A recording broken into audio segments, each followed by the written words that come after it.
Okay. All right. Hi, everybody. This is Dr. Leslie Blevins with Anilda Clinic.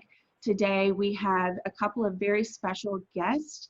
They are with us from, I think, 2 different state departments. I have Katrina Roy and Peter Tassoni. I'm not sure if I'm saying it right. Oh, I did it. Okay, perfect. And they are going to be talking with us today about funding college.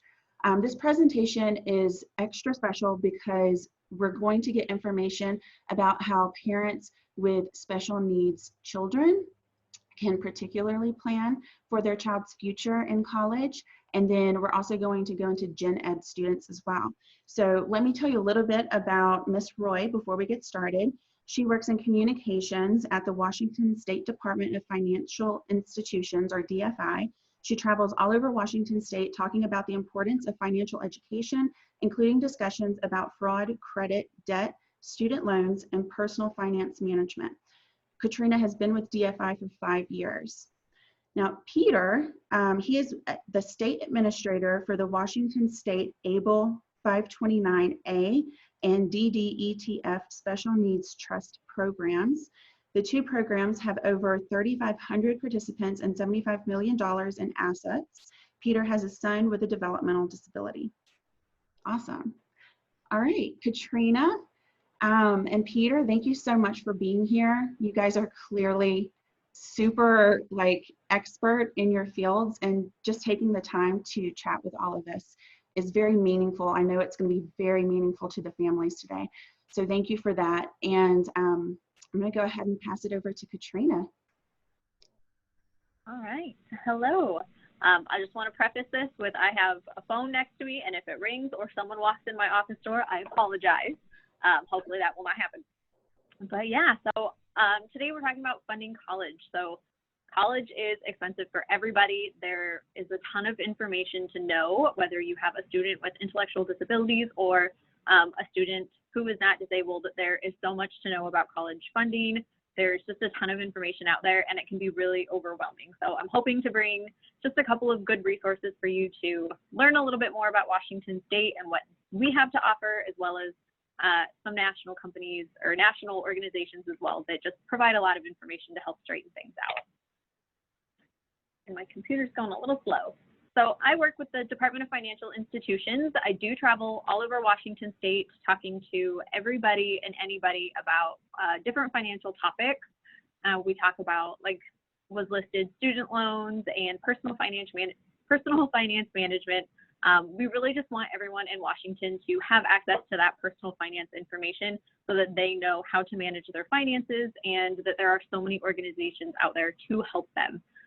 DFI as an agency, we license and regulate all of the local banks and credit unions in Washington State, as well as other financial servicers such as payday lenders, mortgage brokers, all those guys. We're here to make sure that they're following the rules and consumers of Washington State are not being taken advantage of. So we are a consumer protection agency, and we are really here for the Washington State residents. So a couple of questions just to begin with that were asked. What might be additional factors to consider, financial opportunities or hurdles to overcome if someone has a child that is special needs? We're going to talk about one program that students that are special needs can go through in colleges, and I will bring that up on the next slide. And next, what if your child receives services through DDA and won't get a traditional college credential? Is funding available for them? Short answer is yes, and we'll talk about a couple of those programs. So the program that is available, we have a couple of schools in Washington State that offer this program for students with intellectual disabilities. It's called a Comprehensive Transition and Post-Secondary Program. Below, I have the list of schools here in Washington State that offer those, as well as the hyperlinks to go straight to their pages on their website. But a CTP program is for students with intellectual disabilities to get kind of a degree or a certificate of employability. This is usually a 1 or a 2 year program that students can go through to really gain kind of just more life experience. They get to sit in on college classes. So it's a really great opportunity for them to still kind of get all of those college classes, but a lot of colleges don't really have that support system that our public schools do for our special needs students. So this is a way for them to get to go into the colleges and kind of have that experience as well. all while learning just kind of life skill classes. So it's a really great opportunity. I encourage you to check out some of the different programs. They are different per college as well as tuition prices. So go ahead and take a look at those. Hopefully there's one in your area. So some funding options for students with special needs. We have the Washington State ABLE program, the Developmental Disabilities Endowment Trust Fund, as well as just filling out the good old FAFSA to find federal help, federal student aid as well. So we'll walk through those programs, and this is where Peter really shines. So like I said, Peter, if you have anything to add, please feel free. The Washington State ABLE program, this is a savings or an investment option program, or whatever it is that you are most comfortable with. You can do cash deposits, or you can put them into investment accounts based on what type of risk you're willing to take. You can save or invest up to $15,000 a year or more if the beneficiary is including wages from employment. And you can use the money saved in these accounts and the money made off of these investments for a wide array of topics, including education costs. So the account's growth is tax-free. Your benefits from the state will not be affected.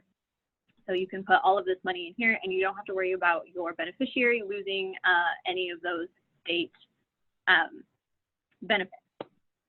And Peter, did you have anything else that you would like to add about the ABLE program? Not quite yet, but I suspect that Leslie's got a question. I do. I'm like, oh yeah, antsy to ask it too.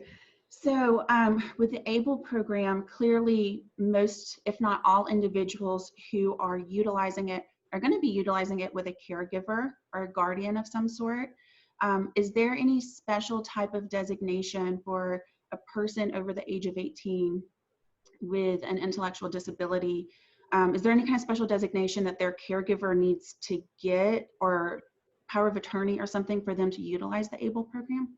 Yep, exactly. So for the ABLE program, disability is defined in a pretty large array. So it includes not only intellectual or developmental disabilities, it's blind, it's deafness, it's, you know, maybe physical things are missing on that person's body, and mental health. And so a parent can run a minor's account through the age of 18, but once at 18, they need to get what's called an authorized legal representative.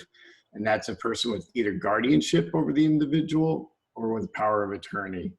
So if the individual cannot run their accounts on their behalf, they need somebody to run it for them to help them with it. And so that person, whether it's mom or dad or somebody else, they need to get that easiest is power of attorney. The second piece is actually go through the court process to get guardianship. And so here in Washington State, our lieutenant governor happens to be a person who's blind. And so he would qualify for the ABLE account, but he's a person that I would think could run his own account for himself. So he wouldn't necessarily need that. The key here is what Katrina had bolded in the very top of the slide, is that onset has to have occurred before the age of 26. So whatever the disability is, has to have occurred before age 26 to qualify for the program.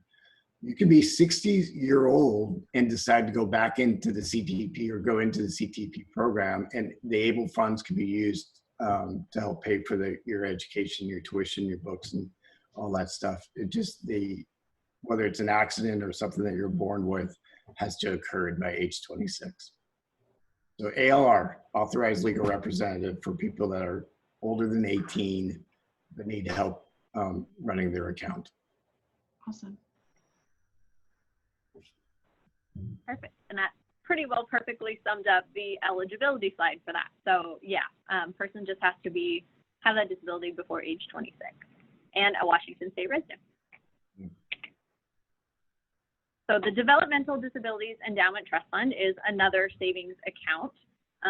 Again, does not affect benefits, correct, Peter? This one doesn't affect your benefits either? Perfect. And this allows individuals with developmental disabilities or their families to set aside funds for future use without affecting, without affecting government services or benefits. And again, it is a investment account that is safely managed by the Washington State Investment Board. So this is another great opportunity to start investing that money and letting it grow. The longer you have money invested, the more time it's got to grow. So the earlier you can put money into one of these accounts, the better, the longer it's going to have to gain those dividends. So this is a really great opportunity to invest some of that money and, again, use it towards any education costs. Yep. And another key advantage of both these programs is the FAFSA, the federal aid program. So ABLE is explicit, any resources in your ABLE account is explicitly ignored in the financial aid process. For the Developmental Disability Special Needs Trust, if it's mom and dad's money versus perhaps the child's money or the young adult's money, mom and dad's money is also ignored. What do you mean by that difference between mom and dad versus child's money? So yeah, within special needs trust, there's what's called third-party money and first-party money. So if it's mom and dad's money, it doesn't get counted in the purposes for financial aid. If the individual happened to be employed or got a legal settlement or insurance settlement or something that's in their name, and so it's their money, then that can be used for their educational purposes. It just for FAFSA, it just shows they have resources that they could apply for their education. But mom and dad's money's, unlike the normal FAFSA, where for the first couple of years, typically you're still considered a member of your parents' household, and that you have to include your parents' income on that. For a third-party trust, my understanding is that doesn't apply. So, and then ABLE is specifically, the Department of Education came out with rules saying that ABLE assets don't count in the process. And I may be just underscoring Katrina's start to save up early, whether you know your child's going to go to a traditional or CPA program, CTP, or hard consonants there, CTP program, that if you have those resources, you can use them for your education without jeopardizing your other benefits. But Leslie? Awesome. So I want to make sure I'm understanding this framework in my mind. With both the ABLES program and the Developmental Disabilities Endowment Trust, can the monies that are collected in each of those only be used for education? I'm kind of getting a feeling they can be used for a variety of things. Yep. So it's the supplement. So whatever program you're using, you can use the money to pay, like for ABLE, you could pay for your rent, you could pay for supplemental medical or healthcare needs, you could recreation, vacations, education, job coaches. So maybe you go through the CPP program, and then you've got resources in your ABLE program that you can use to help with DVR or your own job coach to help you get settled with a new employer. The special needs trust is all supplemental stuff, so they're not going to spend money that your benefits are paying for. So if you happen to be on food stamps, if you happen to have Medicaid as your healthcare insurance, the programs aren't going to pay for that. They're not going to displace that. It's to supplement. It's to improve their independence, improve their healthcare outcomes, improve self-sufficiency within the community. Love it. And that's education, or whether it's community level, learning to go paint at your senior center versus actually enrolling for a tuition-based, credit-based program, or just getting a vocational education. These programs can help with that. I was just about to say, I've worked with several kids with autism where I think apprenticeships would almost be a really ideal way for them to get to that point of being completely financially independent. And it sounds like these funds could be used to support them during an actual apprenticeship. Right. Right. So you can go through, the parent or person would go through the process of, they could be in a CTP, they could have applied for FAFSA and gotten some financial aid, and then wherever the gap is, then the ABLE or the Special Needs Trust could step in and fill that gap. Love And it. these are lifetimes, so you don't time out just because you happen to be 60 and you want to go and get your liberal arts degree. You can still do that. These programs can help with that. This gives me chills. I'm so excited about it. I'm going to forward it to all my patients' families. Right. And really, another advantage of both these programs is you don't need an attorney to set these up. They're already, we've done all that work, so it's all pre-set up. All you literally do is sign up to be part of the program. You know, it's like even starting a savings account. It's you just bring a little bit of money and you fill out the paperwork. You don't have to set up the whole banking system in order for a person to be involved. So we've done all the structural stuff. This is just really easy, and ABLE's really considered a game changer for a lot of people with disabilities who are always button up that $2,000 asset limit. So within DDA's system, you can't have more than $2,000 in assets. Otherwise, you lose your benefits. So these people could never save enough money in order to pay that next quarter's tuition. You know, there's just a lot of challenges to living with a disability, and this is one of those programs that helps bridge that gap. Yeah, this is amazing. New opportunities. And you sent me the links to both programs, so I'll put those in the notes for this video, wherever you're watching it, or YouTube or my website, or if you're on the newsletter list, you should be able to click through and find the links to get to these programs to figure out how to set up your child with this or yourself. And Katrina has them right there on the slides. You can see the DD endowments. Yeah, look at that. There's Yep, multiple and I'm more ways. than happy to send this presentation out too, so everyone has access to those links. I can do that as well. I was gonna ask you for it. I got you. That's usually a very common question when I do presentations. I'm more than happy to send it out. Okay. All right, and then eligibility to have a developmental disabilities endowment trust fund. Individuals are eligible to open a trust account with the program with these 3 enrollment kind of criteria. So reside in the state of Washington, meet the definition of developmental disability, and be under the age of 65 at enrollment. Peter, did you have anything you wanted to add for eligibility? No, so ABLE is rooted in the tax law, in the IRS tax law, while the DD endowment or special needs trusts are rooted in Social Security Act, in the federal law related to Social Security. So that's why the definitions and eligibility are slightly different. But that's good. Perfect. All right, and then if you are interested in either of these programs, getting more information, this was a very brief kind of overview of everything that these programs have to offer. So I really encourage you to go to their websites and check it out. As kind of a new person to both of these programs, I got on the website and was like, holy moly, how do I fit all of this information into this presentation? And I just couldn't do it. So there's tons of information more on the website. Here are their links, as well as phone numbers that you can call and talk to somebody if you have specific questions that you can't get answered there. So awesome resources.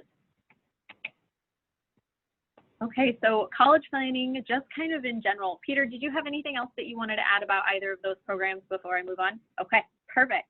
Well, I will move on to kind of just college planning for every student. This is information that's really good for every parent, every caregiver to know. College is really expensive. As someone who went to college at 18, racked up about $80,000 in student loan debt, I knew nothing about student loans, which is part of the reason I love my job now, and I get to go out and scare high schoolers with student loan stories. But I knew nothing, and I just knew that I wanted to go to school. I didn't care how much money it was going to cost. I had to go. So there's a ton of information to know.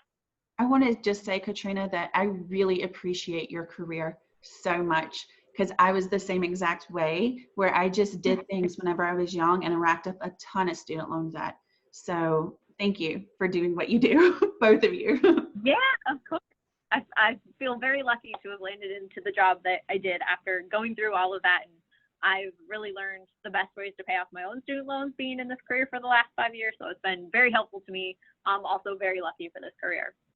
I'm very grateful. So what's the ideal planning path for my college-bound student? And what is my child's responsibility? What can I ask them to do in order to pay for their schooling? So really, every family is different. Every family is going to pay for college differently. I have friends whose parents paid for their entire education. And then I have my family, and my parents didn't save anything for mine. So my entire education was funded through student loans or through scholarships that I could find. So that question, it really depends from household to household. We talked a little bit earlier about when you're going to invest, the earlier you start, the more money you're going to have. That's kind of just how it works. So the earlier you can start saving for your kids to go to school, the earlier you can start putting money into these college saving programs, the more money your student is going to have by the time they get into college, and hopefully you'll have a lot more saved than my mom and dad did. So some other student aid and savings options other than the ones that we've talked about earlier. Loans, whether they're private or federal. So filling out that FAFSA is really the way to get these first three things. So filling out your free application for federal student aid gets your student in the running for federal student loans, grants, and scholarships that are offered by the state, or offered by more than just the state. But grants and scholarships are two forms of money that they don't have to pay back. So if your student can really get as many of these grants and scholarships as possible, that's money that is free money in their pocket to pay for their education that they don't have to pay back. And grants and scholarships, there are tons and tons of them out in the world. I remember when I was going to school, I just put into Google scholarships, and I found one for $5,000 just for being left-handed. I was not left-handed, so I didn't get to apply for it. But there are truly scholarships out there for so many different things. Your student just has to be willing to look and apply and kind of go through that process. And then a couple more education savings accounts for everybody are the Washington 529 plans. Oh, I got more information about FAFSA. So the FAFSA opens, your student wants to fill it out. Oh, go ahead, Leslie. Before we move away from scholarships, I know I encountered this whenever I was a student, that it was hard for me to know where to look. Do you guys have ideas, and you might be covering this later in the presentation, just ideas of where is your starting point whenever you go to look for a scholarship? So mine really was Google. There are a ton of different websites out there that just are compilations of tons of different scholarships available to students. So if you really just go to Google, type in scholarships, a lot of these websites will pop up, and these websites are just dedicated to finding a bunch of different scholarships. And I do have a couple of links. I can't remember exactly what they are off the top of my head, but I can send them to you after this presentation so that you can send those out as well. But there are a couple of Washington State government pages that have a bunch of different student loans on them, and the students just have to fill out kind of a profile about themselves. And that website will actually send scholarships to them that they qualify for, and they can just fill them out that way. They don't even have to really go hunting for them. So I will make sure and get you those links as well. But there are a bunch of different places to start with scholarships. I also recommend looking around your community. I grew up in Belfair. I went to high school in Belfair, Washington, very small town. And I kind of just looked around my community at different organizations. And a lot of those organizations offer, they're not huge scholarships, but I mean, $1,000, $2,000, a couple of those really adds up. So look around at your community organizations as well. And you'd probably be surprised to find out how many of them are really willing to help kind of their local students get into college and fund that. Yeah. So FAFSA opens in October. So your student, your college-bound student will want to fill out their FAFSA October of their senior year of high school. And it asks for a ton of information. It's a very long form. But this is how you apply to get all of those federal loans. Your federal student loans are going to be cheaper than private student loans. So even if this is also how you get all of those grants and scholarships that are offered by the government as well, like the federal Pell Grant and a couple of other ones. So even if your student is not really sure they're going to go to college, or they're not really sure what they want to go to school for, they're just curious about what maybe they can get, we always encourage students to fill out this FAFSA just in case. You may end up getting more funding than you think you will. You also don't have to take all of the funding that the FAFSA offers you. So if they offer you this giant student loan, you don't have to take the whole thing. You can only take what you need. So filling out the FAFSA does not commit you to anything. It is definitely a good idea to fill out just in case you do end up changing your mind about school though. So everybody should fill out their FAFSA. Usually in the spring, you receive what kind of aid you're going to get. You tell the FAFSA back in October what schools you want to go to, and then those schools in the spring will send you something called an award letter, and they let you know what kind of aid they're going to offer you, whether they're scholarships, whether they are those federal loans. You'll get all of that information in the spring. And another big way that I paid for my college was through those student loans. So they send the tuition amounts to the school. The college will then take out what they need to pay for your tuition, and you get the remaining balance, usually on a check, and your student can use the remaining balance of their student loan for that term to pay for things like rent or school books or things like that. So those federal loans, you can use those to pay for some of your living expenses and some of those other school expenses instead of just paying tuition.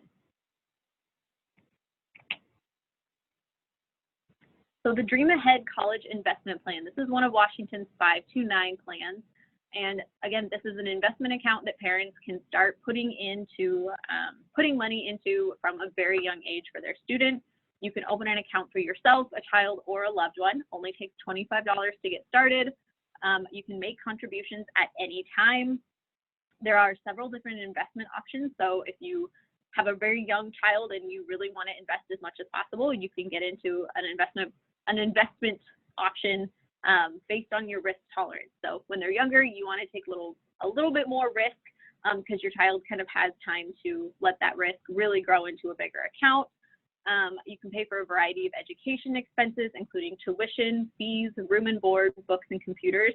So again, this is just a great way to start saving your money as early as possible for your future student who's going to go to college, and they can use this money to pay for a wide variety of education expenses. And then the GET program, so the Guaranteed Education Tuition Program, is another 529 program. And this is a program where parents can actually pay for tuition credit. So it gets a little bit tricky to explain. Again, I have the website listed.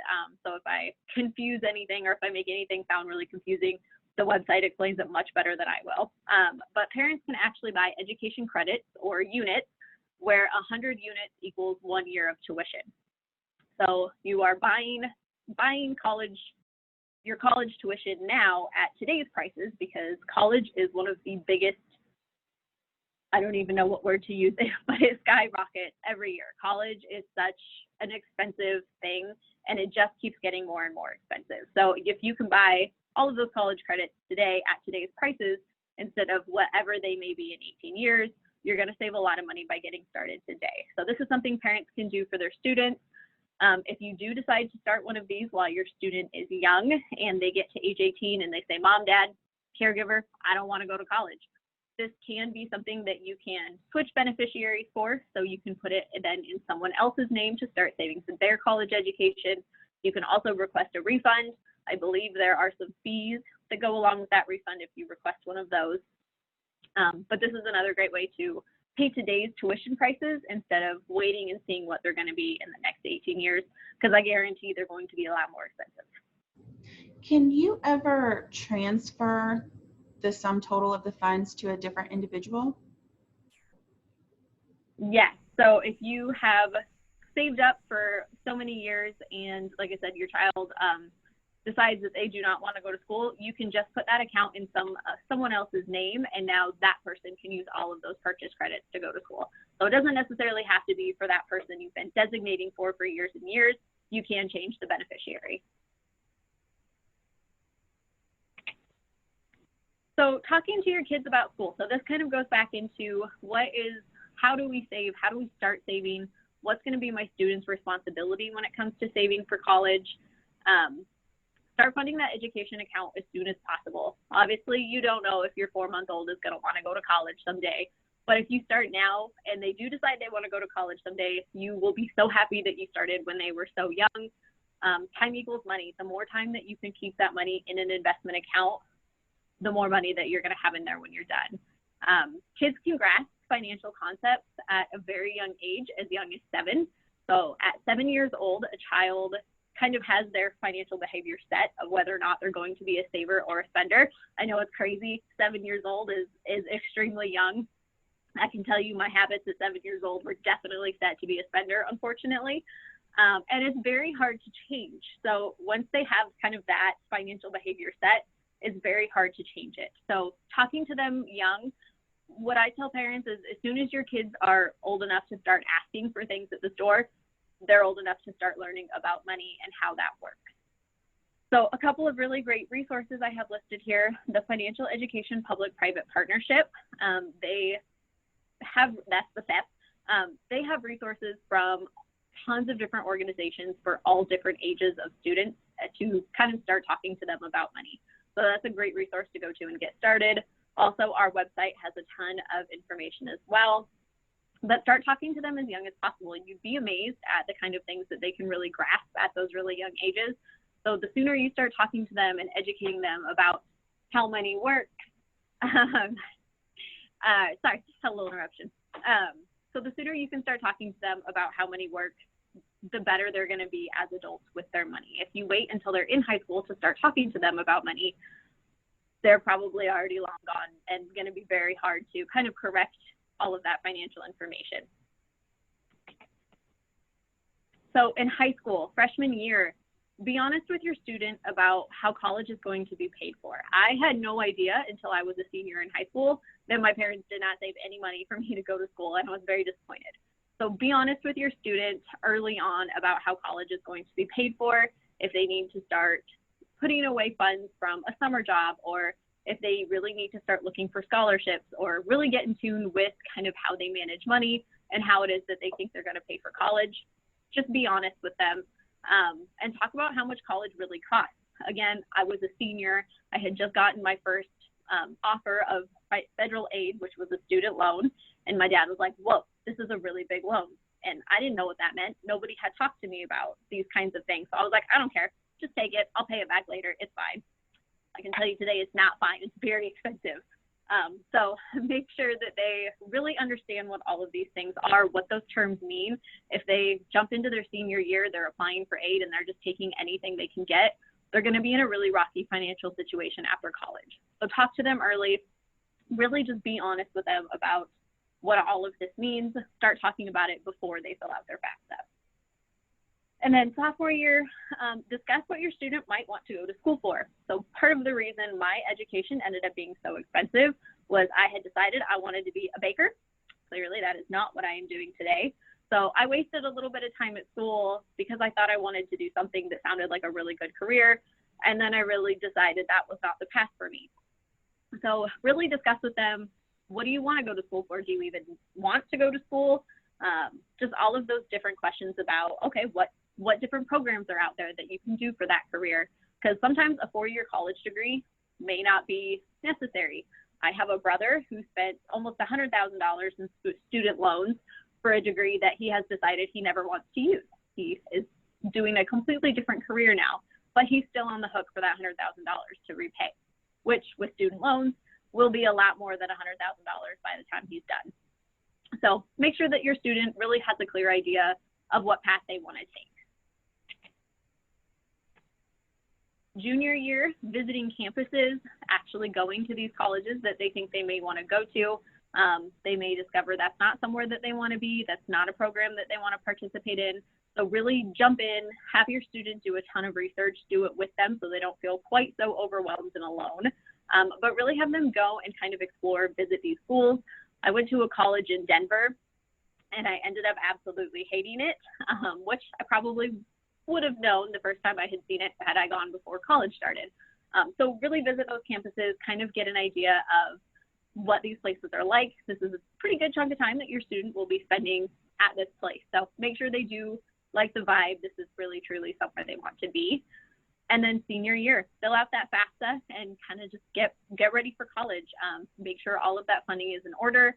Your student's biggest responsibility is really hunting down all of those scholarships and grants. And if they have extracurricular activities that they enjoy, that's something that they can work on through their whole high school education. My fiance got a full ride scholarship to his college because of one of his extracurricular activities. So if there's something that they're interested in, really encourage them to pursue that. Don't push them, don't make them, but really encourage them to pursue that because that could be a really awesome opportunity for them to just get their college completely paid for. Question about this. For children who might be first-generation college students, or for some other reason, their parents might not feel like they have all the insights that are needed to have a very successful college application or trajectory into college for the financial purposes of it. Do you have like resources or recommendations of, like, I don't know if you guys do it, where the teenager can talk to somebody else and even to the parent to help the whole family because I feel like there's a lot of pretty detailed things in here, like visiting a campus. Like, what am I looking for to know if I'm going to like that campus or not? Yeah. Yeah, I would really recommend talking to their high school counselors. This is information that their high school counselors really have a handle on. A lot of schools, like high schools, have usually a college or a couple of colleges that a lot of students from that school district end up transferring to, whether it's just a close 4-year college or just one that the high school really promotes or has a partnership with. But going in, the whole family can go in and talk to kind of the high school counselor about, okay, here's our situation. What kind of information can you tell us? What are we missing? And your high school counselor will be equipped to really answer a lot of those questions and help your student kind of get onto the path that they need to be to start learning all of these things. My high school counselor was fantastic. She helped a lot with my family while filling out the FAFSA. I was first-year college. Part of the reason my parents didn't have any money saved for me, but I utilized my high school counselor a lot in finding resources around my county that would help me go to college scholarship-wise. She really helped me fill out my FAFSA. So your high school counselor is someone who is full of knowledge and will be a great resource for you. So short-term planning, for my kid, if I haven't planned and my kid is now in high school, what should I be doing to prepare them for a good financial situation while in college? So we've talked about scholarships and grants already. Like I said, this is really the best thing. This is money your kid doesn't have to give back, and it will just help kind of forward them in their college career without putting them in a whole bunch more debt. So looking for those scholarships and grants. Running Start, this was a program that I did and I highly recommend. I absolutely loved it. But this is a program where your junior and senior can take college classes at a community college for free. So as a junior and senior in high school, they can go to a community college that offers the program in your area, and they can take those college classes for 2 years for free. So this means when they go to that 4-year university, they've already got 2 years of college done and out of the way for free. You don't have to pay for those years. You have to pay for books and some of the fees, but not the actual tuition prices. This saves a ton of money. This will knock 2 years off of their education costs at a 4-year university. So this is something we highly recommend. Yeah, I did the same thing. And I will say that the mindset for a typical teenager, it has to be one where you're willing to work to do those college courses in high school. But for any kid that's already planning to go to college, I don't think that it's absolutely unbearable. And the financial gains of having a year or two paid off, I only got 1 year paid off by doing that, but the financial gains from that are just tremendous. Yep, I went to an out-of-state school, like I said, Denver, so I only got 1 year cut off as well, but even then it was a ton of money. So it's a really great program if your student, you're right, your student has to have a certain mindset in order for this to work for them. And if your student really is willing to do the work to take these college classes, it's a huge financial benefit. And then even if your student does not feel like doing Running Start while in high school, doing your first 2 years of college at a community college after your senior year of high school, still a great way to save money. Community college tuitions are so much cheaper than doing all 4 years at a university. So really encourage community college. I know a lot of students are rearing to go. They're ready to just go to that 4-year university and become a full-time college student. But community college is an awesome way to save a lot of money. So your student's responsibility in paying for school, it really depends on what your household is, what parents have saved for, what kind of accounts are ready to go for your student, or if they're going to be kind of in charge of funding their whole education. But like I said earlier, just be honest with them. Let them know early on that, hey, this is our situation. If you want to go to school, here's what we have, here's what we don't have, here's the help that we can offer you. Let's get started. So just be honest with your student. There are tons of resources out there. And like I said, I'll share a bunch of those with you so that you can send them out as well. But really depends. Every house is going to be different. There's really no one way that everyone has to use to get to college. So some other education options. 4-year universities are not the only things out there. Trade schools are a really great opportunity as well. Also, tuition is a lot cheaper. So your student may have a trade that they want to learn, such as cosmetology school or being a lineman. There's so many awesome careers that don't actually require that 4-year degree. So look into trade schools. There are a ton of trade school jobs right now that everyone thinks that they have to go to this 4-year university and get that degree. So trade school jobs are actually suffering quite a bit. So this is an option. The trades really need people. They really need people who are wanting to do those careers. So this is a really great opportunity. And then, like we talked about earlier, community college as well. Okay. Do you have any other questions that were not answered? I think that you've covered everything. I sent you a list of questions beforehand, and you've gone through all of them in such great detail. This has been so helpful. Good, Yeah. I'm glad. Yeah. Thank you both so much for being here. Oh, yes, your contact information and a lot of helpful links for sure. I think that's going to be the biggest thing. Feel free to call me, email me, whatever is the best way. I put all of our social medias and website information on here as well, but I'm more than happy to answer any other questions. So feel free to get a hold of me if anything else pops up. Awesome. And families can contact you guys? Awesome. Love it. Okay, that's perfect. Yeah, I feel like all this information is so good, and it makes it feel like, okay, there's tangible steps that you do whenever you want to go to college and lower your debt burden or even avoid that debt burden altogether. And so I think you did such a great job really doing that. I can see how some families though are going to want maybe even a little bit more support applying it to their specific situation. And I know that at least that's how it is in therapy. I do a lot of learning videos and I can talk about a topic, but therapy is where you're applying it to the specific situation that a family has in their home.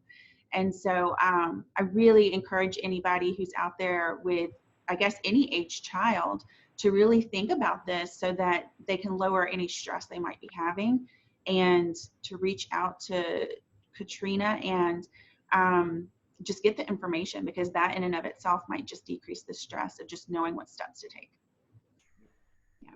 Yeah. Thank you, Katrina and Peter. Peter, did you have anything you wanted to add? No. I'm good. Sorry, I dropped out there, but my son came back inside and he needed the diaper change. So that's part of life. It is. It is. It's very much a part of today's life too. Yeah. All right. Well, thank you so much. And for all of the viewers out there, this video, of course, is coming from anildaclinic.com. And we're going to keep bringing you some experts across the remainder of the summer. I really appreciate you, Katrina and Peter, for being here and being our experts today on funding college. So thank you so much. All right. Bye, everybody.